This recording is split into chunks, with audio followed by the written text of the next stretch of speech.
آل eyes آن رفع، تمام نظریں رفع پر جمی ہوئی ہیں۔ تمام سوشل میڈیا اپلیکیشنز پر ٹاپ ٹرینڈنگ میں ہے یہ تصویر، لیکن کیا وجہ ہے کہ پوری دنیا کی نظریں رفع پر جمی ہوئی ہیں؟ اور یہ رفع ہے کیا چیز؟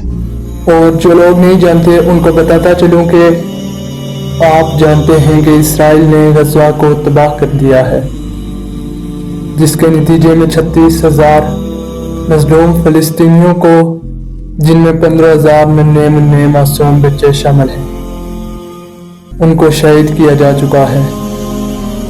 جو غزہ میں بچ جانے والے مظلوم فلسطینی غزہ سے نکل کر دیر البلا علاقے میں پناہ گزیر ہیں۔ اسرائیلیوں نے دیر البلا کو بھی تباہ کر لیا، وہاں سے لوگ جان بچا کر یونس خان علاقے میں آ گئے، لیکن اسرائیل نے یہاں بھی بمباری کر دی۔ 14 لاکھ مظلوم فلسطینیوں، جن میں 6 لاکھ معصوم بچے شامل ہیں، بے یار و مددگار نثار و سمانی کے علاوہ بھوکے پیاسے جان بچاتے ہوئے رفح میں آ پہنچے۔ رفح کی اپنی آبادی 2 لاکھ ہے، 14 لاکھ یہ اور 2 لاکھ ان کی اپنی آبادی ہے۔ 16 لاکھ مظلوم فلسطینی بے یار و مددگار بھوکے پیاسے معصوم بچوں کے ساتھ رفح میں پناہ گزیر ہیں۔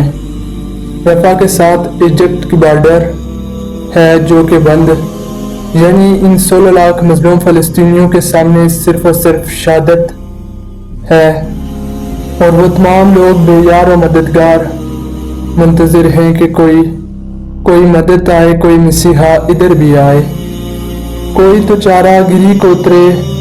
وقاف کا چہرہ لہو سے تر ہے، زمین جنازہ بنی ہوئی ہے۔ یوں کہنا بھی غلط نہیں ہوگا کہ پوری دنیا کی نظریں رفح کو ختم ہونے کا تماشا دیکھ رہی ہیں، کیونکہ اب وہاں بھی بمباری جاری ہے۔ خود صنم خانہ میں کہتے ہیں کہ مسلمان گیا ہے، خوشی ان کو کہ کعبے کا نگہبان گیا ہے۔ منتظر منزل دارا سے اونٹوں سے خود ہی ہان گیا ہے۔ کہتے ہیں مسلمان گئے، خوشی ان کو کہ کعبے کے نگہبان گئے، منزل دارا سے اونٹوں سے خود ہی ہان گئے، اور اپنی بنگلوں میں دبائے ہوئے قرآن گئے۔ امت مسلمہ جاگو، اب تدبیر کی نہیں واقعہ بدر حنین کی ضرورت ہے۔ اللہ سے دعا ہے کہ امت مسلمہ کے وہ احباب اختیار، وہ حکمران جو طاقت رکھتے ہیں، ان کو عبرت ایمانی عطا کر۔